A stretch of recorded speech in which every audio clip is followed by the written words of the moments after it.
Why, hello, Alice. Welcome to the 250th Rhetoric Rabbit Hole. Here at the Mad Tea Party, it's all familiar faces tonight. Joining us from the satellite remotely, we have the Neif. Thanks for Hello. being here. And I asked the Neif, I said, for the 250th episode, we get whoever you want. And he said, Raven and Lazy. So to my right, we have Miss Ravenzen of Adiractic. Thanks for coming.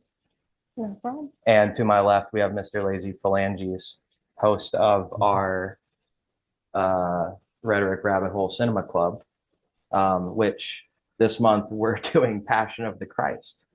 Also recommended by the Neif with serendipitous timing.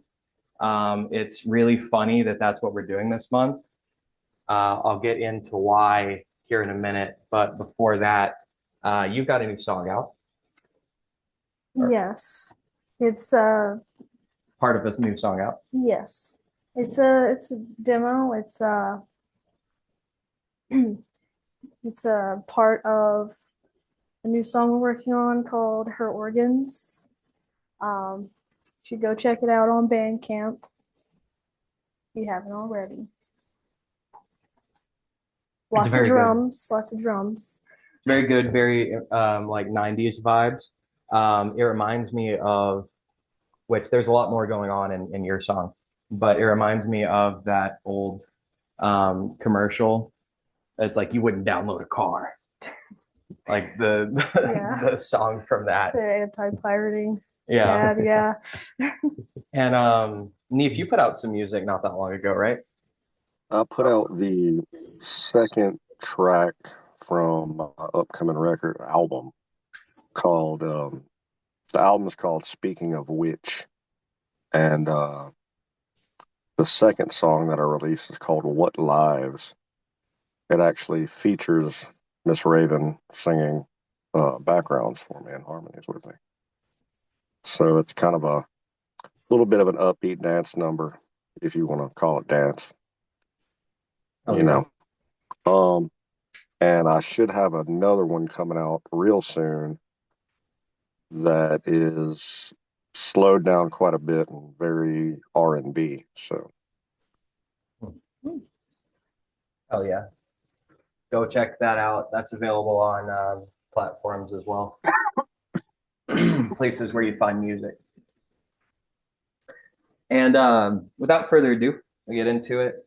I'm just gonna kind of monologue for a minute because I got a lot to talk about. Um, so recently, I got into demonic magic.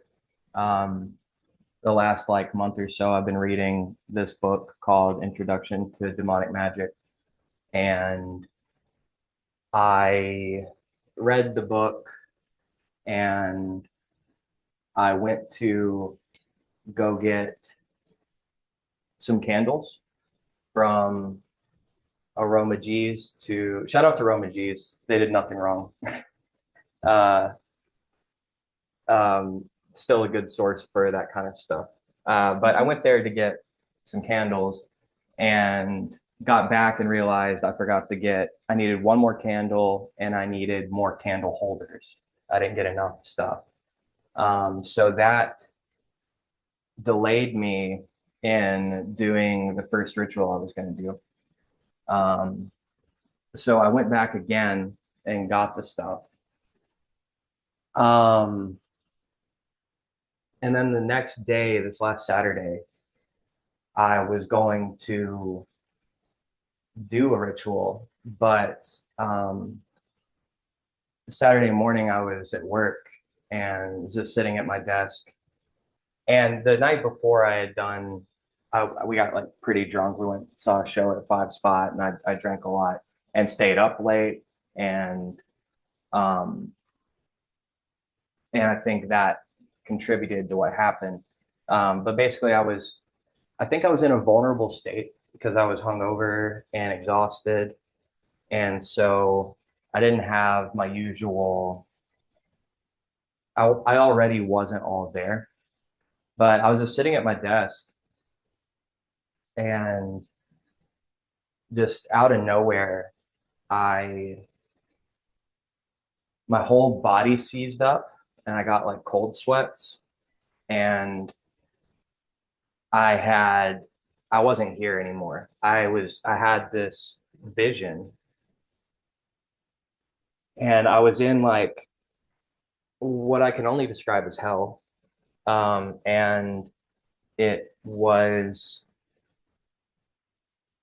there's no way I'm going to be able to really explain it, but just to do the best I can. Everything was still, nothing moves there, and it's itchy and uncomfortable. It's like I was in a like stress position, like you guys know about stress positions? They're like a torture thing, like interrogation techniques. Like they put you in an uncomfortable position. And some of those are like you can only last like a couple minutes before you break. Like it's like simple stuff. But it was like that. And it was just extremely uncomfortable and you can't move.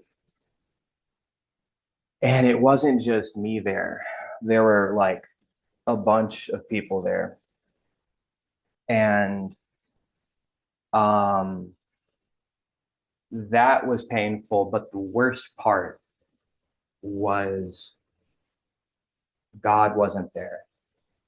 And I realized that we constantly feel the presence of God in this realm. We're constantly that's constantly with us all the time. And it wasn't until it wasn't there that I realized what that felt like.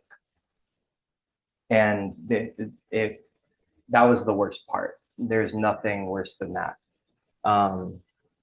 So I kind of had like a scared straight come to Jesus moment because of that. And I feel really embarrassed and ashamed about it because this is not the first, not even the second or the third time that I've done something like this. Um, I've done, no, I've never actually done black magic. I just think I'm going to, and then I will get literally to hell, like right up to, like I've told other stories on this show that Alice has heard about the time I met Satan, and it's like I get right up to the door, and then I get cold feet, I pussy out, or like something happens and I end up not doing it, and I realize why now. Um, Even me trying to explain it now, what I experienced was so difficult to deal with that I immediately started compartmentalizing and putting that back, trying to forget about it. So even now, I don't remember all of my experience. I just remember a little bit of it. Um, Another part that I remember about it is these things, whatever we want to call them, demons, would make the most sense in this context. Um, they will torture you and hurt you forever just because they want to, just because they want to hurt you, and that's what they get some kind of fulfillment out of that. Um, Entities that have a level of evil that doesn't exist here. They aren't human. They exist to do that, and just malevolent evil. Anyway, I every time I go back there, it's like deja vu because it's like, yeah, I keep doing this. And then I forget about it because it's too much. So I put it out of my mind, but then something like this will happen and I remember, and then I'll be like, okay, well, I'm done with this. But then I'll forget and do it again. And it's a cycle that I keep falling into. This is the human folly. This is not just my experience. This is the occult knowledge, the tree of knowledge, the fruit of knowledge in the Garden of Eden. This is the trap that all humans fall into. Um, humans are insatiably curious. Um, and that's a good way to be. Like being inquisitive is a good thing to be. Um, but because these things know that's our nature, they will prey on that. And so I say all this because I think it's important for people to know that that is a pitfall, and to be wary of that. Okay, well, we had the demons tried to stop us. They were fucking with our electronics. Raven had ghost music playing from her phone. It's country music. Yeah, ghost country. Didn't know it was coming from. I looked on everything. It was not from Spotify or anything. Yeah. So Raven said a comedic prayer for us, and it's all fixed now. Mhm. So where was I? Oh, the aesthetic of evil. So I think for me and for a lot of people, I think what gets people down that path in the first place is like people like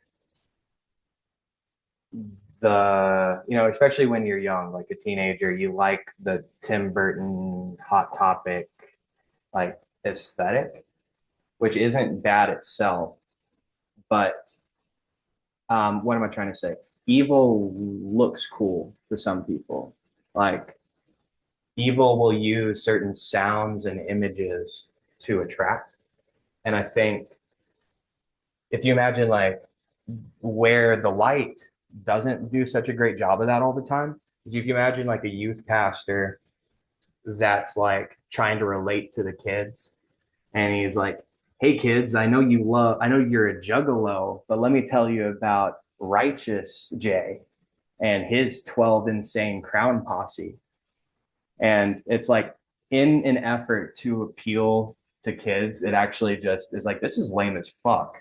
And I think um, that's what I'm gonna try and do, like with my art and stuff, is like make the light more palatable, like cooking good food that's healthy for you with the right spices that make it digestible to a wider group of people. Because you cooked it with full flavor. Mhm. Full flavor. Yeah. Um, and like being a good person turns out it's actually super punk rock and awesome. Being a bad person is what cowards do. So it's actually way cooler to be a good person and have good values. Um, so uh, one more thing. I'm going to talk about a different experience I had because I think it's important, and then we'll open it up. But in 2025, I did a transcendental meditation kind of thing with some people. And basically, we were all sitting around the table in the dark, and we just like, did we lose Neif? What happened? I'm here. Okay. I was like, God damn it, more technical difficulties. Okay, no, you're good, bro. I was making sure we didn't lose you. Um,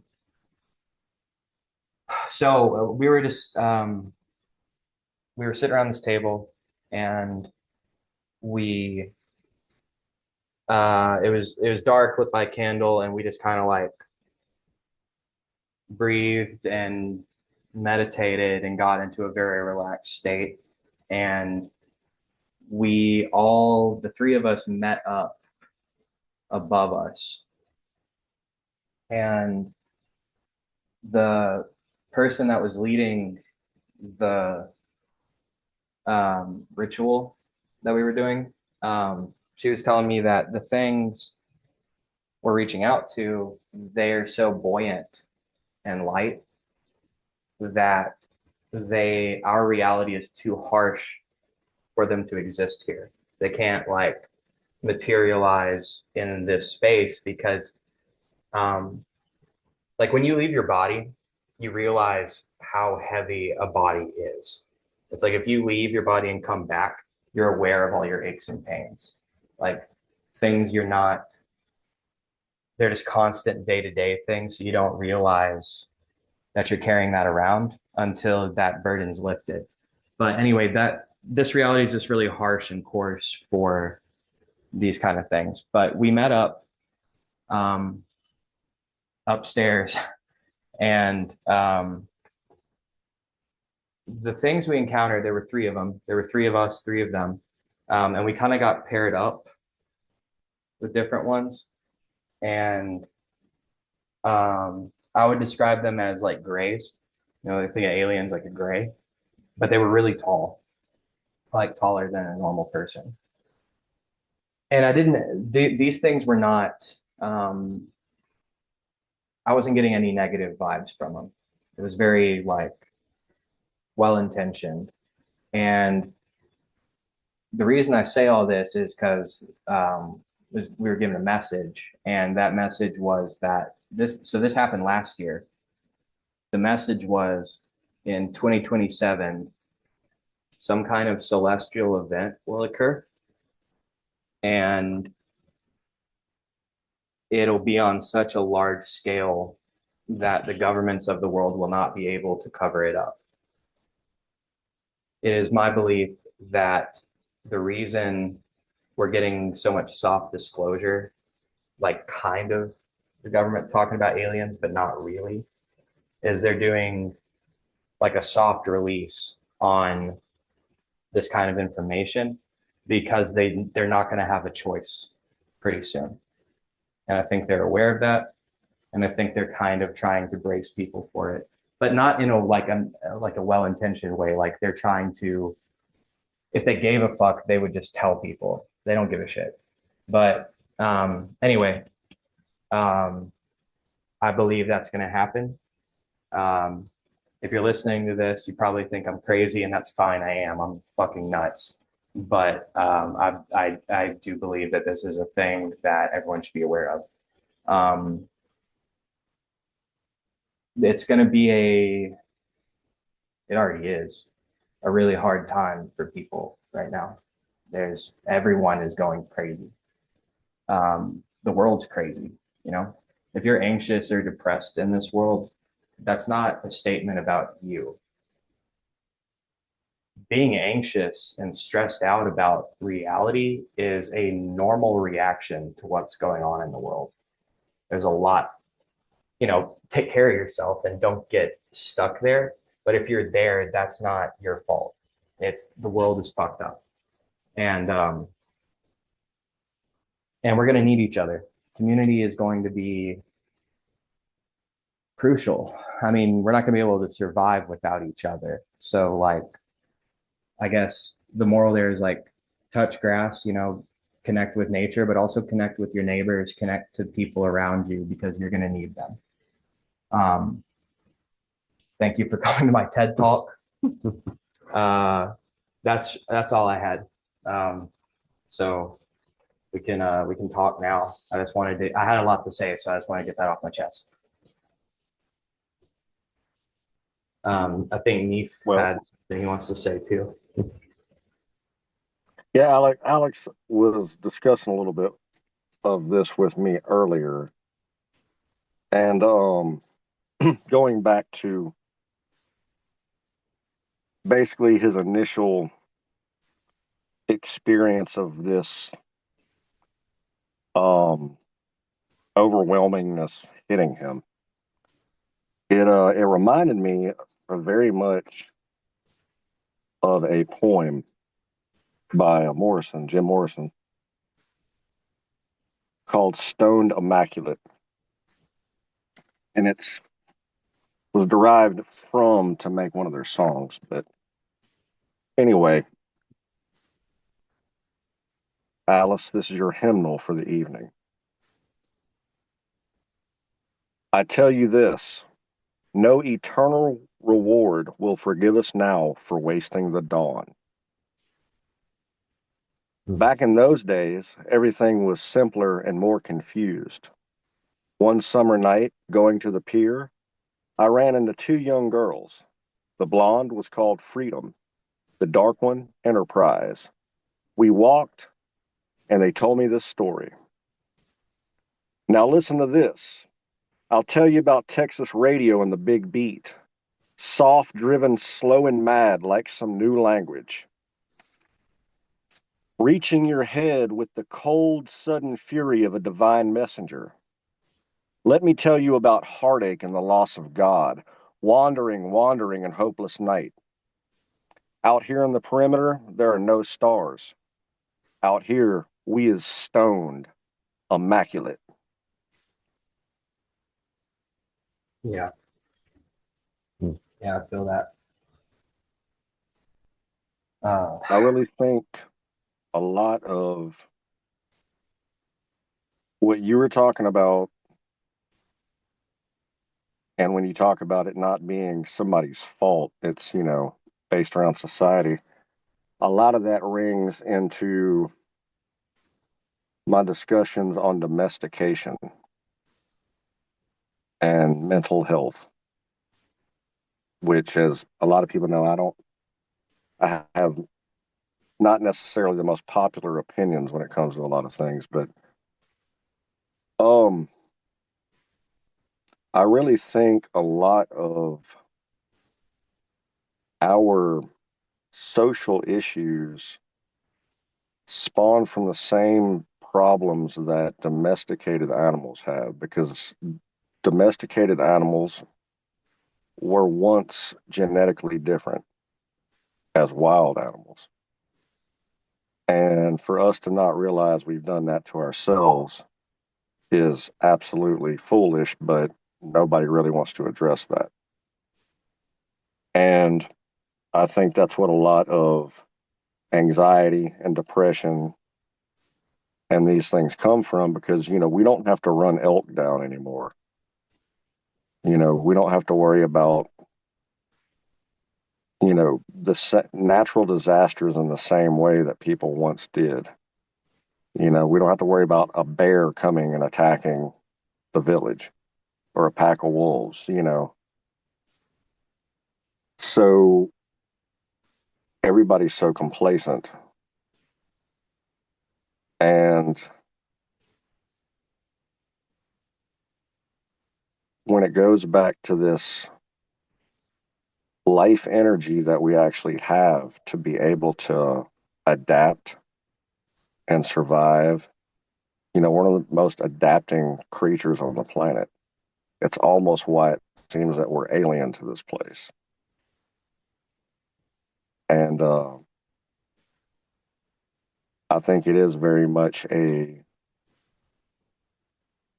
don't know that people are necessarily having a realization as much as it's coming to a head with them. A lot of people think, and they could be right because nobody really knows on a lot of levels, but a lot of people think that it's a very specified thing, but I think it's so broad that it manages to touch everybody beyond their own personal beliefs. And it kind of goes back to the Dalai Lama said he won't return. Buddhism has gotten as far as it needs to go, and even with when we get into Christianity and Abrahamic death cults, more and more people are not necessarily turning these things away, but they're turning into them deeper and not accepting what has just been fed to them all their lives. Mm-hmm. And while that is a good thing, that is a very, very bad thing for a domesticated farmyard, Yeah.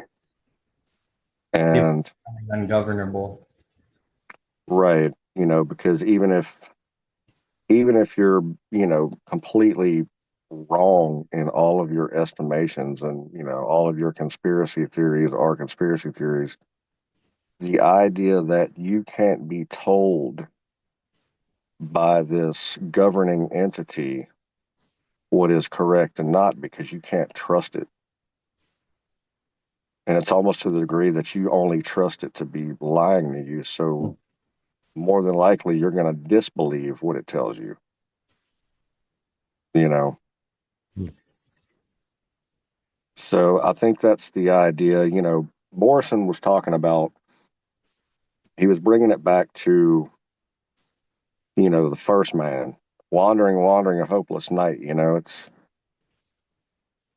there's, when there's no entity, no deity, no answer to why you're wandering around in a cold, dark tundra, starving to death. You know. Yeah. Yeah. So unfortunately, it takes people a very physical strain to really, you know, decide that they're doing wrong or that they need to change what they're doing. Yeah. Yeah. It's the pendulum swings, right? So it's like you get people all the time will get in a really fucked up position before they decide to fix things and swing back the other way, you know? Um, that gets, you brought up Buddhism earlier, you know, like you could find balance in the center, and that's going to lead to a less chaotic existence. One you have more control over. Um, I think the pipeline of like Satanism to Christianity is like 100%. It's like people will be raised Christian and then they'll be angsty and become an atheist or a Satanist. And then they'll get to a certain point in that and then realize that they're Christians and like swing back the other way. It's the prodigal son returns, right? It's the story. It's the human story is you fall from grace and then you climb your way back up. And it's only then that you appreciate it. Siddhartha by Hermann Hesse, the Buddhist tale, is the same story. You know, he's raised in a garden and his dad tried to protect him from suffering, but he was raised that way, so he didn't have an appreciation. So he had to go out into the world and suffer. And then when he has a kid, he tries to raise his son in a garden, and the son rejects it. There's no way for him to communicate to the son. It's like, no, I've done exactly what you're doing. Like, I can save you the time. And it's just falling on deaf ears. I feel like, well, realizing every generation of parent will go through that, but it's not just parents either. Um, as a woman, try to like tell other women I've seen certain things happen. I see what path you're going down, and it's not going to be good for you. And they say, yeah, probably not. And they go do it anyway. Just people need people need to suffer in order to truly appreciate the good things in life. Yeah. There's no teacher like the school of hard knocks. Like if you're stubborn, you have to fall and scrape your knees. You know, the kid who touches the stove just out of curiosity, you know. Yeah, I think there's also an element of it of like if there was no pain or death or any of the negative things, I think people would basically live in psychosis because you kind of see that with people that have, you know, they grow up and never really experienced things, but they have wild ideas that they basically just came up with out of nowhere, or they heard something somewhere, but they never really And so I think there's a sort of like almost like the thing that you want in life is to live a good, enjoyable life. But the problem is that if you don't go through hardship, you won't actually experience a good life. You'll just experience psychosis. Mm. So it has to it brings you to reality, and then you can enjoy reality. Yeah. Yeah. And this is just a tale as old as time. If people don't suffer at least a little bit in their life, they just have everything handed to them. They have no perspective.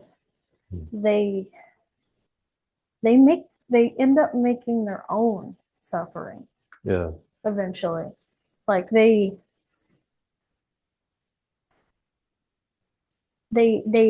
find things Hmm. find things to be It upset. was scientifically proven with the rat utopian test. The scientists made a full colony of rats that were completely in utopia. They didn't have to work for anything. And after, I think, a generation or two, the males began to not have any interest and go pretty much dormant. And they stopped reproducing. And they started acting weird with each other. And it ended up dying off. The colony completely just went extinct because they had no drive to keep living. Yeah, which is, I I mean, mean, we were designed with nerves for pain and things like hunger to let us know you're going to starve to death. You're going to bleed to death. You know, I've told people all the time for many years, sometimes in arguments about happiness, people, I just want to be happy. Well, happiness is like pain. These things come in moments. There's no eternal Hmm. or life, where you're living that we can understand that's eternal happiness, even, plugged up to substance, the moments without, then, Yeah. Yeah. Mhm. You're gonna go through cycles in life. Yeah. Which also that's what makes it life. Otherwise, you'd be like a rock. Yeah. Stagnant. Yeah. You just be a stagnant thing that never changes. And now seeing how everyone has the internet, and a lot of people grew up on the internet, so they kind of just have like constant dopamine, right? Yeah. Well, we're seeing a fall in desire to date or want to have kids or anything like that, and it's because you know, every I mean, one, we see the crazy people on the internet Mm. and think that that's real life because that's what we're seeing. Mm. But we don't have perspective because we're not going outside. Mhm. Yep. So it's kind of like I'd rather just sit here and do my own thing because those people are crazy outside, but that's not real life. Yeah. Yeah, we're seeing a decline in people taking care of themselves and just a rise in people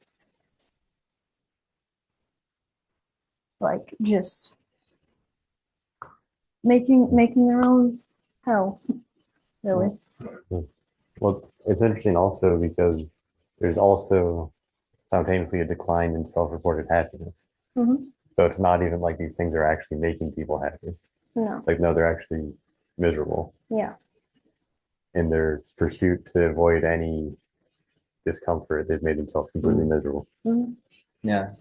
That reminds me of the food analogy we were talking about earlier, where it's like, well, you'll be happiest if you take care of yourself and give your body the nutrients it needs. But you can get dopamine from eating junk, Hmm. um, which it just perpetuates cycles, like yes, social media, pornography, cigarettes, alcohol, drugs, it's all instant gratification. Demons, like demonology, like black magic is instant gratification. I do believe you can get results from it, but I can promise you it's not worth it. All of these things are traps. They don't have your best interest at heart. Yeah. I had this naive notion that as long as you don't do anything bad, like there won't be negative consequences, which is just really like not how reality works. Like all the time, people suffer just because they're ignorant or um, not even that, people suffer for no reason. Mhm. I think people are not as, and I don't think people are as foolish or stupid as they are stubborn and impatient. People are You know. dachshunds. They're dachshunds. Yes. What do you mean? Dachshunds are stubborn and impatient. And they don't listen. From experience, they don't listen. They know what you are talking about and they know what they're supposed to do, but they don't listen. All dachshunds go to hell. It is actually kind of fascinating because of the like there are animals that have bigger brains than people. So just purely on that, you could say that they're more intelligent. But there's no other animal that has the same speech center that humans have. Mhm. So it's funny that the thing that people struggle with the most, not listening, is also uniquely a human ability to do in the first place. Yeah.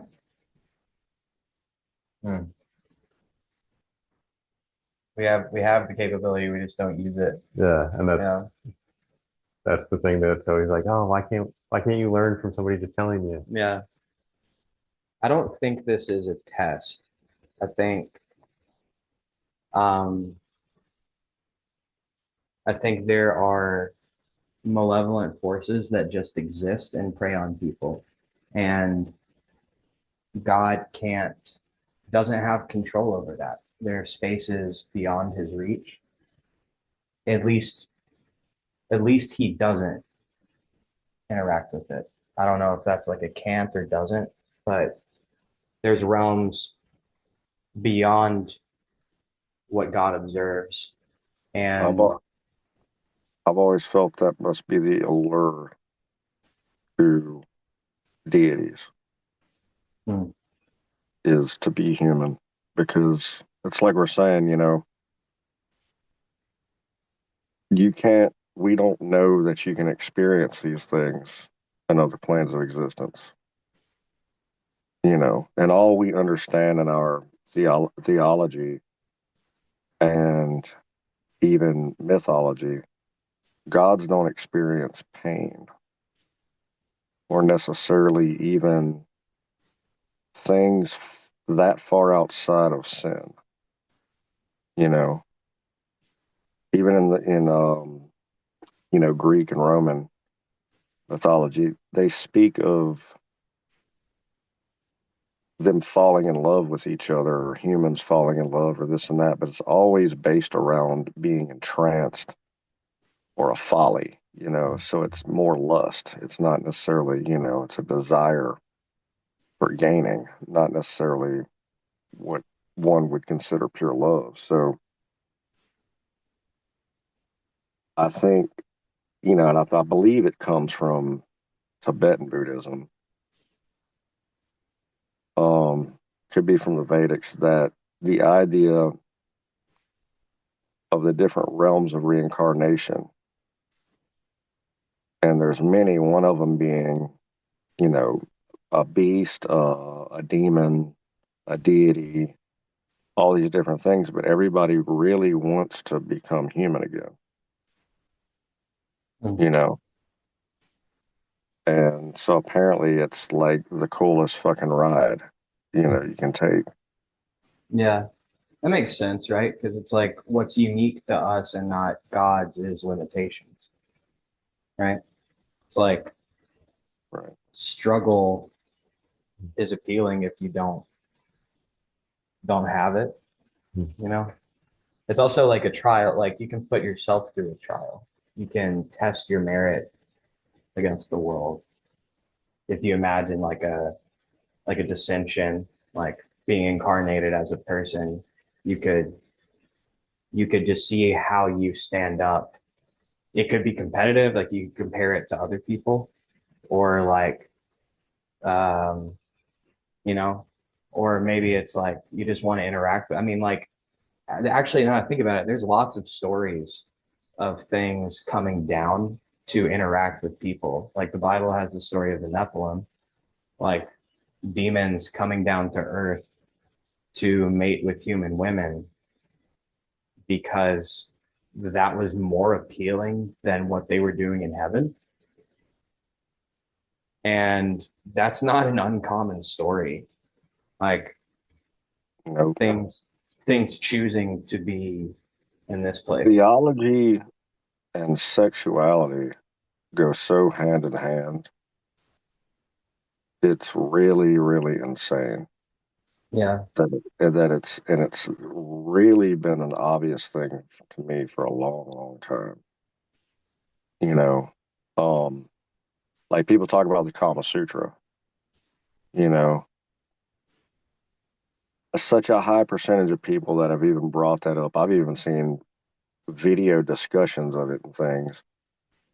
And none of them ever bring up the fact that there's not one picture in that book. It is not a book of positions. It doesn't talk about the act of sex very much compared to as much material as is in the sutra. I mean, it is a huge book, and it gets very deep into different belief systems around the area that it was written in. And the idea that it's a sutra, it's just a teaching. It just means, knowledge. And one of the big things that keeps getting brought up in that is that knowledge is not to be segregated. He'll discuss things that aren't necessarily what he finds to be morally copacetic. But he even says, I don't tell you these things through my belief that this is right or wrong. I tell you this because this occurs, this exists. And to be aware of something is not to Right. promote or condone it or condemn it. So, knowledge should not be segregated as a big thing. I think it's an early precursor to what we went on to say is, information wants to be free. And one thing that has happened now in society, I brought this up the other day in a discussion. The information revolution failed. It happened and people didn't realize it was happening. The Industrial Revolution ended in the late 90s. And the information revolution took over. And it absolutely failed.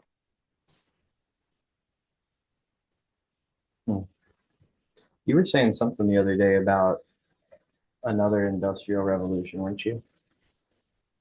I Oh. believe Christian was. Yeah. And you and I were talking about, yeah, so we had Christian on the pod, and he and I were talking about how AI is going to require more infrastructure. So it's like in order to support the technology, Like in order to power everything, as they want to build these massive data centers, you're gonna have to go back into an energy age, basically, where energy is the thing that people are actually trying to improve on and figure out more of. yeah. Mhm.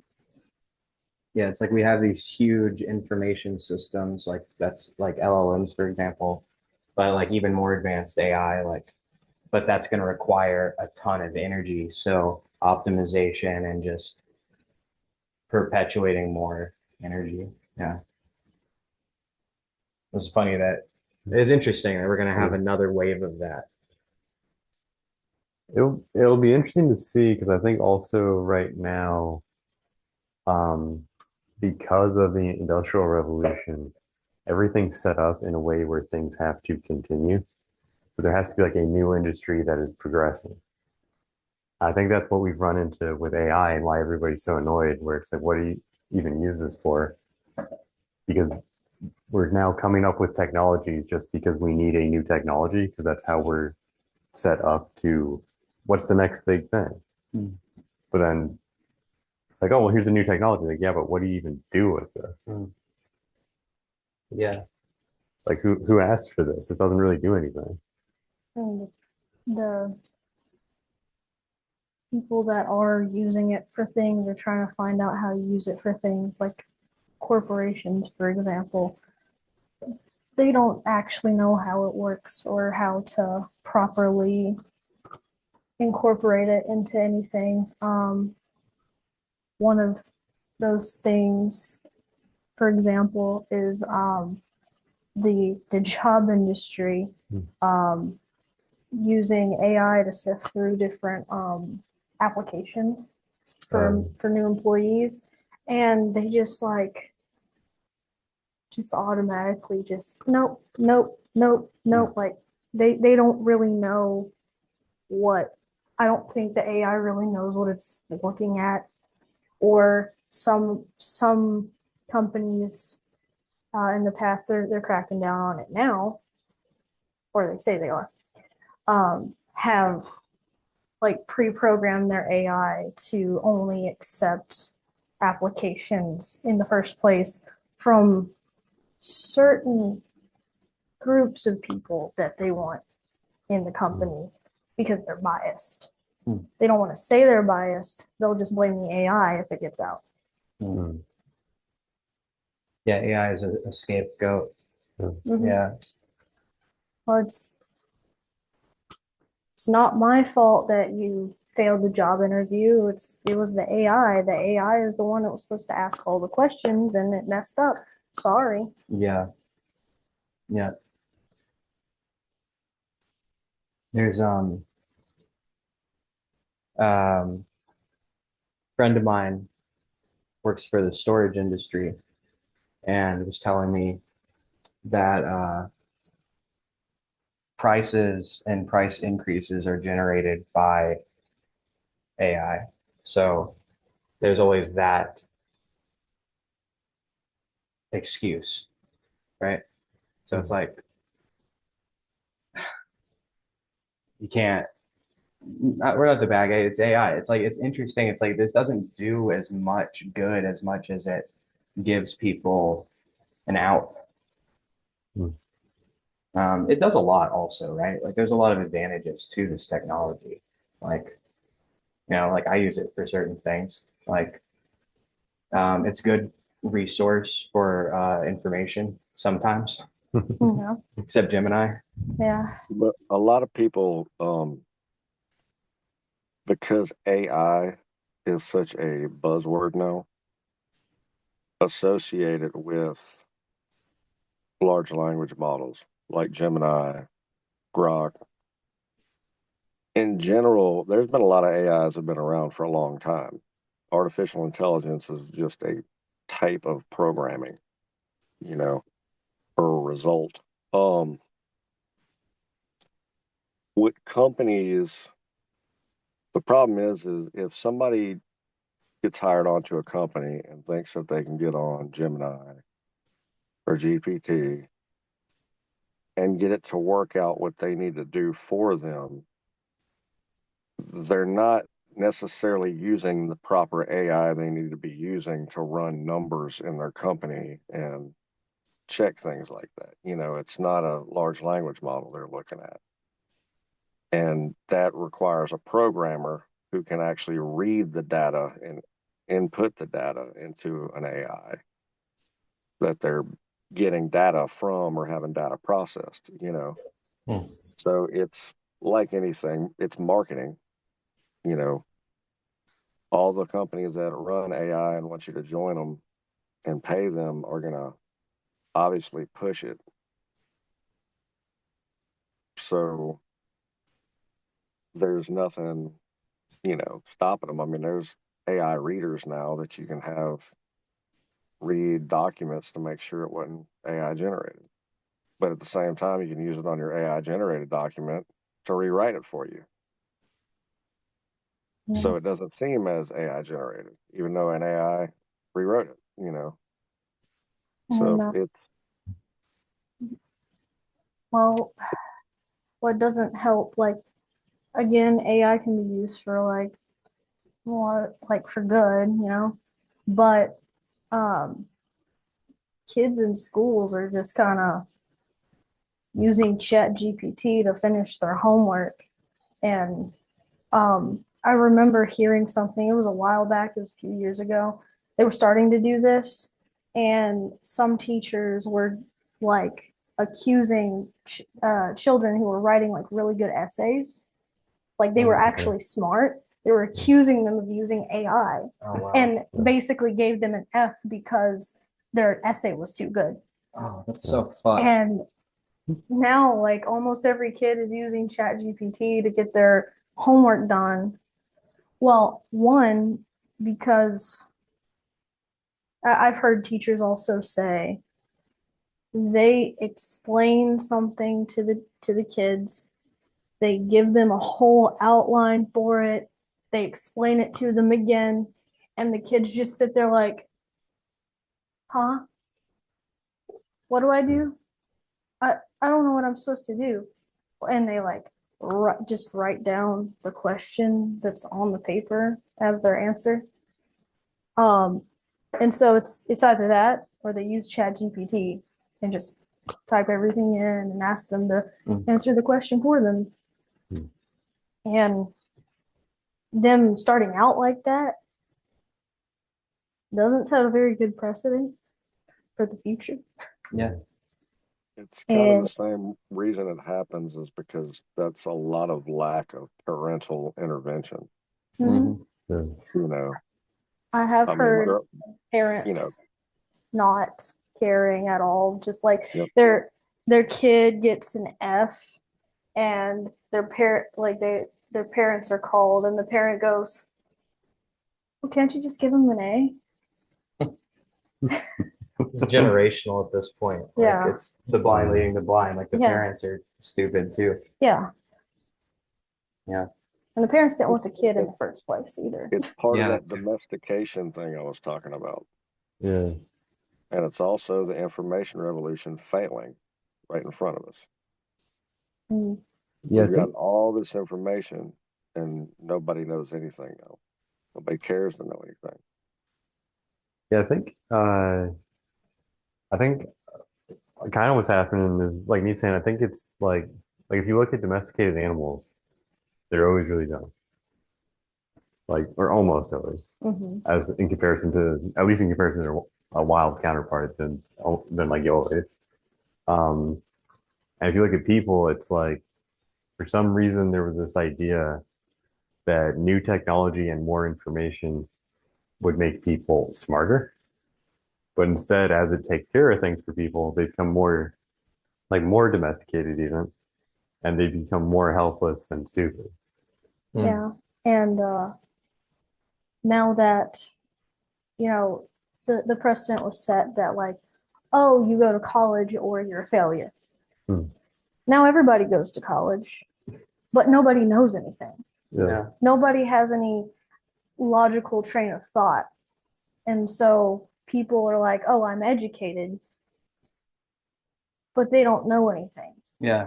And they learn things that are straight up not true also. And the bar has actually been set so low, like they keep changing like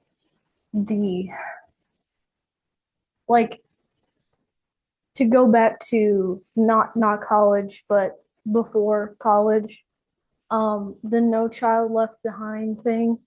I witnessed that you could not get lower than 50%. And everybody got passed through. Every single person, even the kid that I saw that like he was called on to read and we were almost grown. We were almost grown adults and he was like the car. Like he could not read. He just could not read, and he got passed through also. That's crazy. That one's weird to me because like everyone's on their phone all day. So how do you not know how to read? Like text to speech, that kind of thing. Yeah. That's You the don't thing. read it back? No, it says it. Everybody uses Say it. emojis and Oh. acronyms now. Yeah, Oh man. It's you're newspeak. using letters like hieroglyphs, or it's like just a couple of them. Like, that means It's that newspeak. Yeah. Mm-hmm. Oh, dude, it's so Brave New World. It's so idiocracy. Yeah. That I've noticed recently. I think it was yesterday. I went home and I started speaking to myself in like the way that people speak on the internet because I also ended up I speak like that in real life sometimes with my friends. And like saying it to myself and hearing it out loud from me just alone, I was like, my brain is so cooked. I feel so dumb saying these things. It's funny because cooked is one of those I, things. I know. That's one of those Zoomer things. I know. Chat. We're cooked, chat. Chat, my brain is fried. What did Neif's son said something the other day? It was a new one. I'd never heard it before. Oh, it's buns. Buns. Yeah. I don't also- think that's not new. I've heard that in like I think I heard that in Adventure Time at one point. I can guess what that means. But like when you start getting into one I can't get away from, 6, 7. I like some of the brain rot. Yeah, Like that like, one's funny to it's me. funny, but it's also like LazyPhalanges also told me that there was a great meme reset this year, and that all the brain rot memes had to go away. Damn. So It was kinda supposed makes to be me like feel that. good because he recognizes what brain rot is. They all call it all brain rot. Yeah. So it's kind of a optimistic outlook. I feel a little bit better about it because they're like, yeah, it's a bunch of brain rot. Well, here's the thing. Do they know? Okay, because I remember when I was a kid, I didn't know I didn't think about what certain words meant. Like if you told me to actually think about it, I would sit there and think about it and go, "Oh, that's what that means." So if I was a kid right now and somebody said brain rot, that's a buzzword. That's a buzzword to me, and I technically know what it means, but I don't know what it means. It means it's rotting your brain out. Yeah. And I think a lot of kids are like that. Yeah. Yeah, it can get to that level, but I think they also have the thing about calling kids like iPad kids. It's like Yeah. if you do too good in games and you're too good, then it's like you're just an iPad kid. It's like, damn, do something else, dude. So it's Yeah. kind of like It it's kind of starting seems. Oh, sorry, go.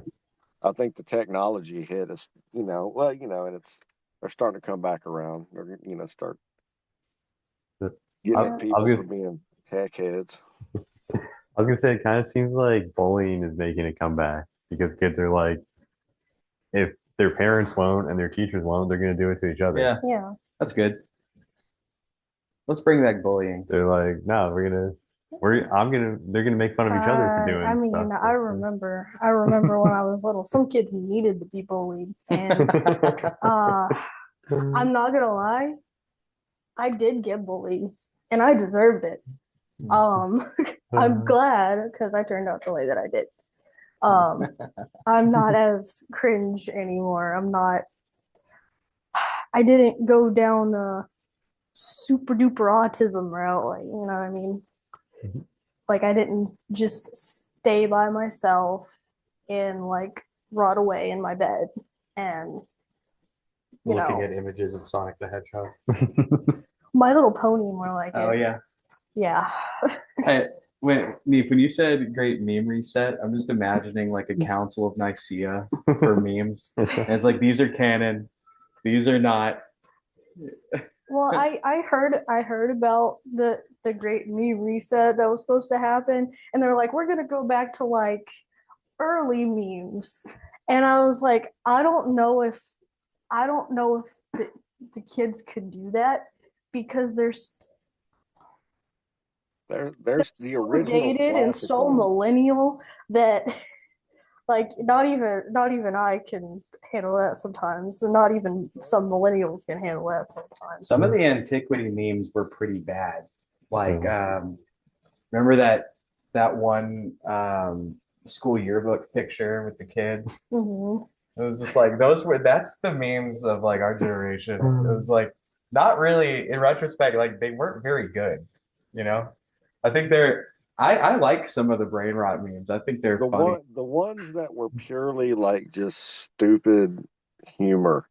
Like some of my favorites, like it's a picture of Stevie Wonder holding uh he's holding a body. It says it says the caption says, I'm blind as fuck, and even I can see why kids like the taste of cinnamon toast crunch, but he's holding a box of Lucky Charms. It's just so stupid. It puts you in it's ridiculously hilarious. That's Yeah. what I think memes are really supposed to be, but now they've evolved into like too much depth, you know. Yeah, I feel like we talk about brain rot memes, and a lot of people are really doomer about the Gen Alpha brain rot and everything like that, but they forget like early memes were like, Icon has cheeseburger. Yeah, Like, like that wasn't brain rot. yeah. Yeah. Or just I don't know, like there was that, and then I grew up watching the ASDF movies. Oh, those were great. Yeah, they were Those were really great. good. Like, I like trains. It seems like memes kind of just come in waves. 'Cause even the way yeah. like the troll face and all those, Mhm. I think those are just Wojaks now. Oh Yeah, yeah. yeah. Yeah. And like, but I would say that the thing that makes it weird now is that it seems like early memes were still part of internet culture, which was still somewhat segmented off of being like Mm. weird. Like you don't bring this stuff up all the Yeah. time. Yeah. This is weird internet stuff. And it seems like now it's like it's spilled over of like hearing kids talk where it's like they talk like there's not a distinction between their Yeah. brain rot internet video and you're in class right now. Yeah, because Mm. they spend all day on the internet hearing all of that stuff, seeing all of that stuff, and then they like every single one of them sees that. Mhm. So then it becomes just I don't know, their new language that they Yeah. speak. They can't learn English because they know brain rot. Like they don't know how to read because the only thing they know is sigma alpha tung tung tung sahur. Like The only thing on the internet, you know, people should be watching is Rhetoric Rabbit Hole and, That's, yeah. Sure. that and has got to, associated programming. yeah, that's facts. Real Well, truth and intellectual knowledge and things. well, that is an odd thing too. Is you simultaneously have the like brain rot TikTok short form stuff, Mhm. but also very long form stuff has also gotten significantly more popular. Mm. Mhm. Of like talk shows, or nobody cares about those anymore because they want to actually hear an interview. They want to hear like a full discussion. Yeah. Like they go and they listen to podcasts Yeah. and they watch streams Yeah. and they they want to see I feel like they want to see people in their like rawest, most real form Yeah. Yeah. without leaving their house. Mm. But what I say to those people out there doing that, you should maybe leave your house sometimes. Yeah. I have, sorry, go ahead. Because realized not, I mean, I realize it every single winter, but after winter passes, I realize why I was so depressed during the winter. It's because I was stuck inside all day, all night, and like, we're not, when you're in your house, like when I'm just stuck in the house, I feel trapped. I feel like I'm in a cage. And you actually have to have some kind of human interaction as a human. I don't care how annoying they are. You have to have some kind of human interaction, otherwise you will go into psychosis, you will go into depression, you will fall into that downward spiral that you thought you were out of. Yeah, we were talking about sunlight earlier too, like day walkers, you know. It was like this. Hey, it turns out the sun's really good for you. Yeah. Like, I'm a moody vampire. I hate happiness and sunlight. Yeah. Like, we were talking about like good things not being cool and like bad things being cool. Yeah, I was thinking of, like live, laugh, love is such a cliche and is cringe, but why? Why is it cringe? Because it's like, dude, you're literally making fun of life, laughter, and love.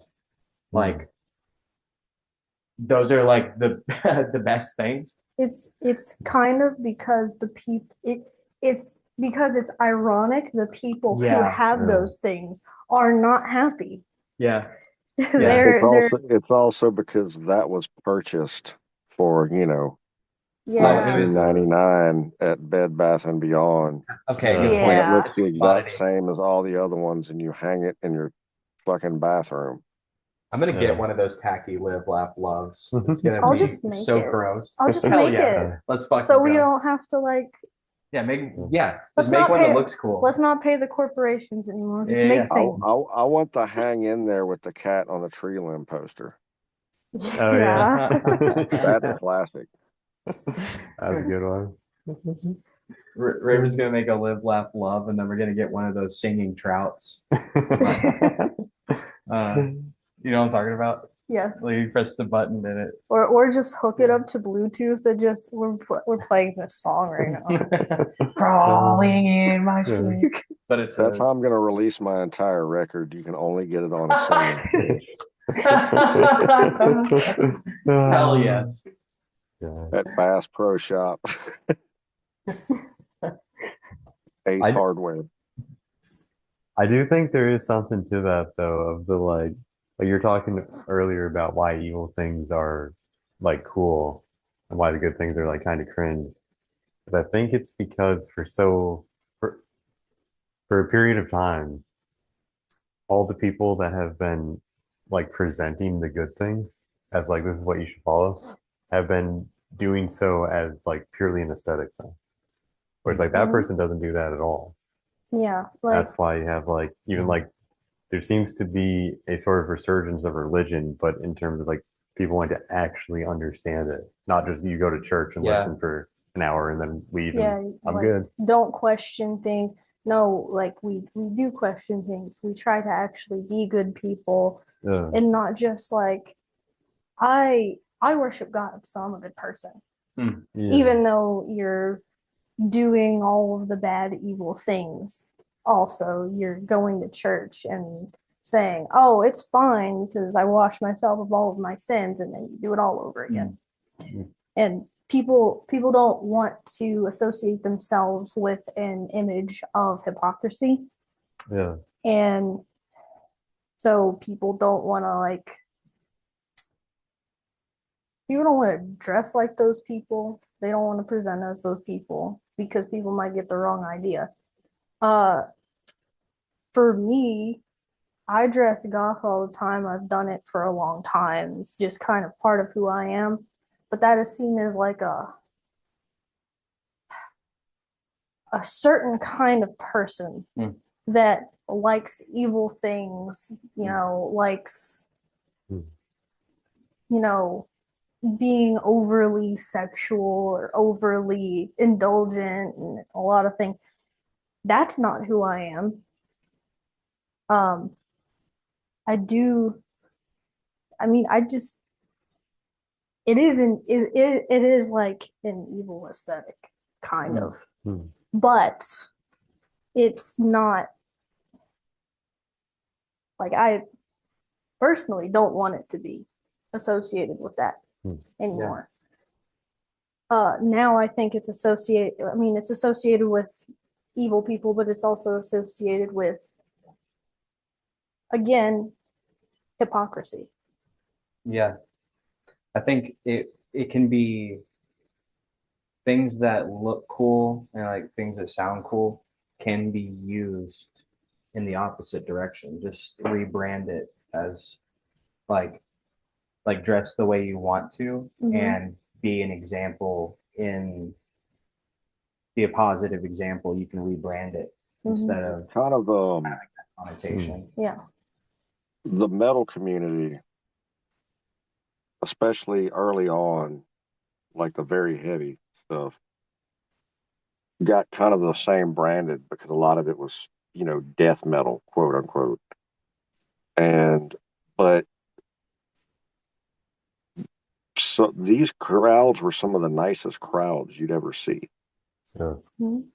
The biggest, meanest looking, leathered up, just burly looking dudes were like the biggest teddy bears on the planet.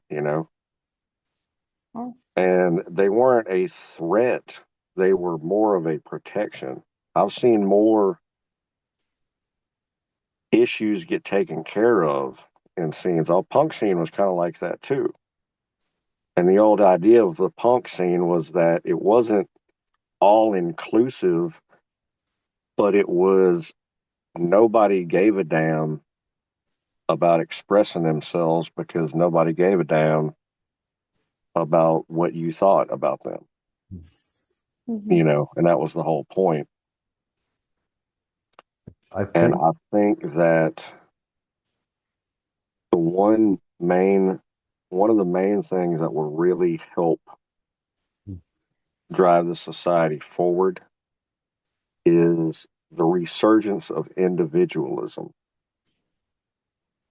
Yeah. because it's been a very much a murder on individualism, Mhm. And to the degree that people are coaxed into joining a label of yeah, and something. people are people mistake the label for individualism because they're like, oh, this is my aesthetic. This is who I am, but I'm putting a label on it. Like Hmm. I said, I'm like goth aesthetic, but in reality, I'm just like, I like wearing black with other colors. I like dark aesthetics. I don't want to put a label on it. This is just me. I don't want to put a label on it because the label associates you with certain groups of people. Yeah. And those certain groups of people are are just doing it for an aesthetic. And they're not really Don't stand for anything. no, they don't stand for anything. They go with what the rest of the crowd in the label says. The loudest voices in that group. They go with what they say so that they can stay in that group of people, so that they can stay in their clique and not, get canceled from them and lose their friends. Yeah. it seems to me the what generally what people are actually drawn to is either authenticity Mhm. or the one that's a problem is just tribalism. Mhm. So then it's like they adopt all of these, like you're talking about, like they want to be part of the group, even though they don't really have those values, or they just adopt these things. And I noticed that. Notice how a lot of these scenes are very young teenagers, right? That's just how they are. They're trying to find themselves, and then they see this cool looking group of people and they want to join them. because they're like, oh, that's what I can be. I can be just like them. I'm going to be their friend. And even if you have absolutely nothing in common with them, you will try to have something in common with them because you're trying to find yourself and you don't know what you are doing. You don't know what you want to do in life. You're confused because you're young and your hormones are running through you and you just don't know what's going on. And then if you stay there and grow up, eventually you go, I don't I don't like what this is about. I don't want to be here anymore. I kind of want to do my own thing. Yeah. Like people grow up out of those scenes and those groups. And Find themselves. yeah, they find themselves.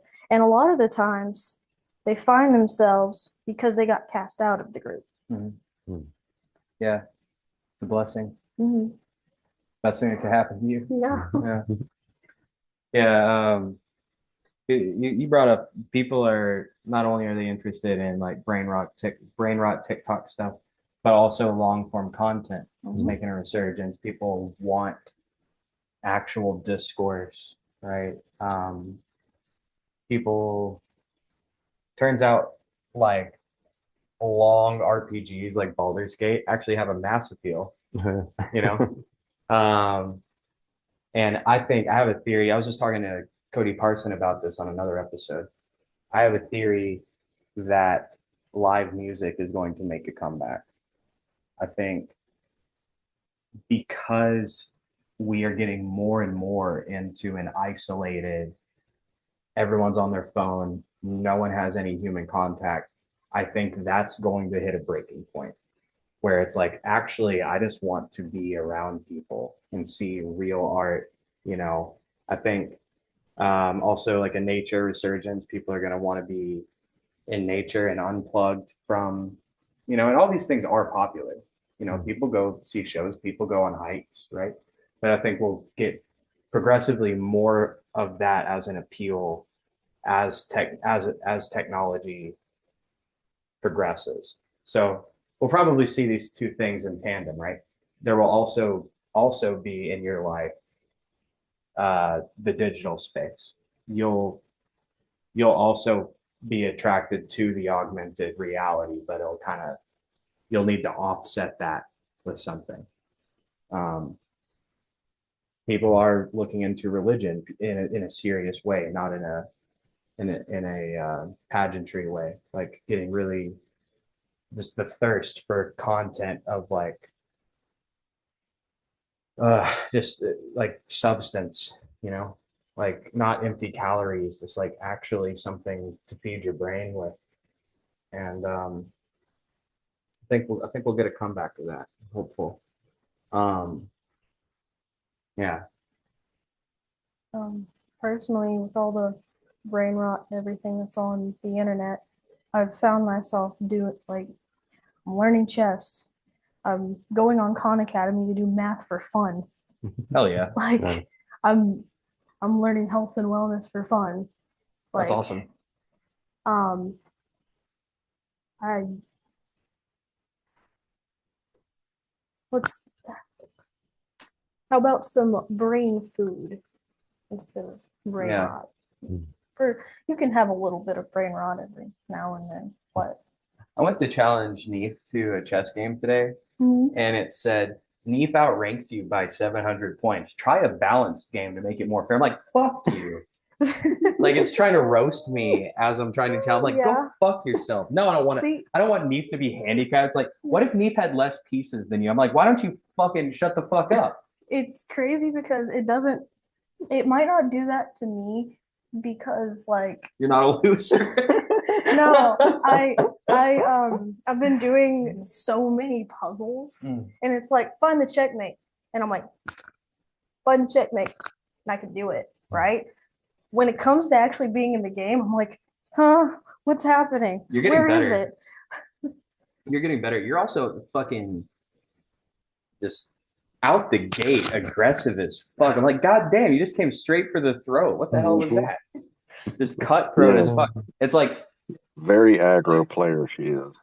Raven plays chess like it's like, hey, you want to fight? And it's like, okay, you square up, and then without before you even have time to realize what's happening, she pulls out a box cutter and just slices your. You're like, what? Yeah. You just like what just happened? Go kick his ass. You go kick Yeah. his ass. Yeah. Can I occupy this space for a minute? First, no, just go ahead and kick his ass. I like that strategy. It's like there's too many pieces on the board. I'll think when there's less pieces. Yeah. Yeah, I literally just like, okay, I can take that one. All right, I'm gonna take that one. I'm gonna take that one. Yeah, it gives up my knight, but you know, I can also take this one. Yeah. And then once it gets down to like there's a few pieces on the board from the other person's side, that's when I'm like, shit, what's my strategy? I Yeah. don't know anymore. I play chess a similar way where it's like I just like I have a hard time like closing and like actually getting a checkmate. It's more like I'll just try and like wipe out the board, you know, because I don't always see a good way to close it, you know. Yeah. Yeah. And you just got to make sure that that their king has absolutely nowhere to go Yeah. in Yeah. the end. And it gets hard when I feel like I have a strategy, but the problem is my strategy doesn't account for the other player having a strategy. I was just talking to Neif about that. I have a hard time seeing that there's another person on the other end. It's almost like I'm playing. I'm paying attention to what I'm doing, but I'm not paying attention to what my opponent's doing. And you do have to, that's kind of a necessity in chess. You need to get in your opponent's head and understand what they're, because there's a human just like you on the other end that's plotting and scheming just like you are. And you should be paying attention to what they're doing and trying to just thinking about that, you know? And see, I try to do that, and like I'm like, oh, he could do this. This is like what I would do, and then does something completely different. I'm like, huh? What? Yeah. Yep. I get I don't like I get really invested in chess in a way that other games don't do to me. Like I really don't want to lose. Like if I see like someone takes a piece that was really crucial, or like I see that I'm about to be in a bad situation, like my heart sinks. Like it's emotional. Like I don't like it. It makes me feel like there's stakes to it. Like it's like it's very engaging, you know. Yeah. But those 24-hour ones, sometimes it's like, okay, I made my move, and then one of you makes your move like later. And so my brain is not invested anymore. So I go and I look at the board and I go, I don't know, this. You can go back, you get the back Playing online is such a very different thing than sitting down for so many reasons, and that's one of them, because you can play a timed game, which I don't really like doing, but there's an idea that when you come to somebody's house and you're hanging out, you're not going to be there for 8 hours. If you sit down and play a game of chess, you know, that's part of it, is, you know, the understanding that each person has of what's going on there, you know, and that's where that's one of the first things that starts off, you know, before you're already playing the fucking game before you even put the pieces on the board, you know.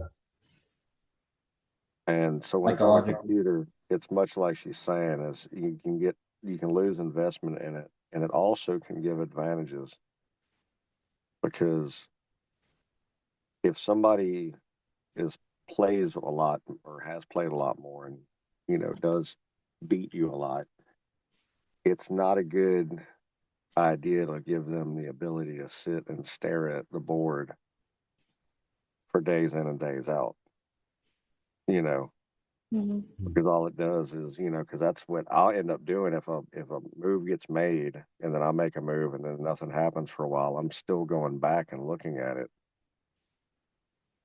and kind of reassessing it, over and over. So that way, when I do get a move, it's easier for me to find where I am because sometimes I'm playing.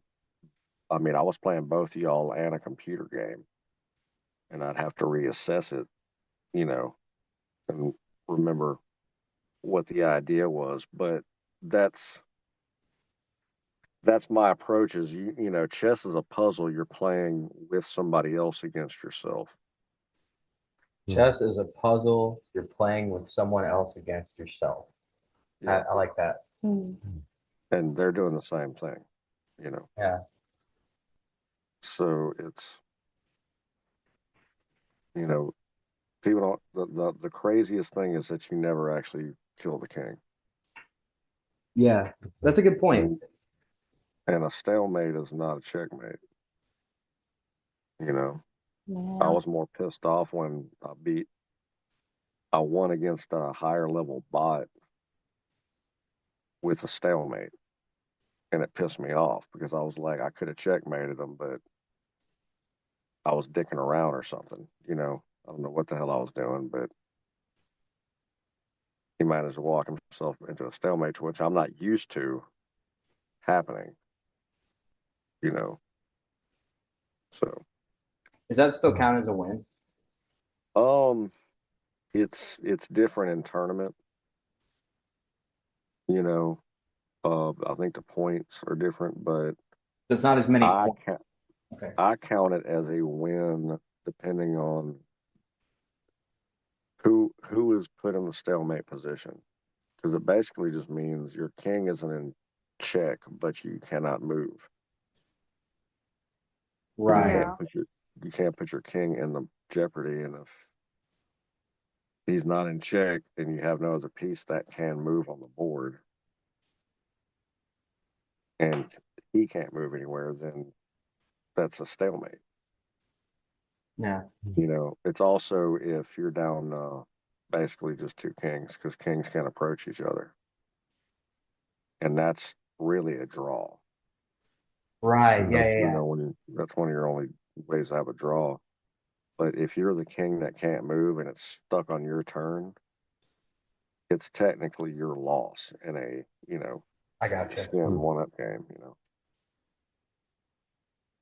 Yeah. But it's not a satisfying win. It's a Yeah. way to it's something I learned to do to get out of losing the actual match, is force them in a stalemate me. It becomes a different type of puzzle. Um, we've been going for a while. You guys want to kind of wrap it up here? Yeah, I need to Yeah. Okay. get up That early in the was morning. this is a good episode. We talked about a lot of stuff. Well, thanks, Alice, for 250 episodes. Thanks for coming to all of them. And None were brain rot. yeah, yeah, it's the opposite of brain rot. Brain rot. You rot your brain rot out. It's brain Called food. knowledge. It's brain food with full flavor. Oh, Mm. full life.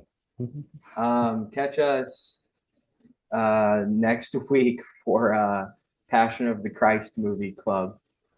Say Christ is Lord. Say Christ is Lord. The power of Christ compels you. Yeah. Here's to 250 more. See you next time.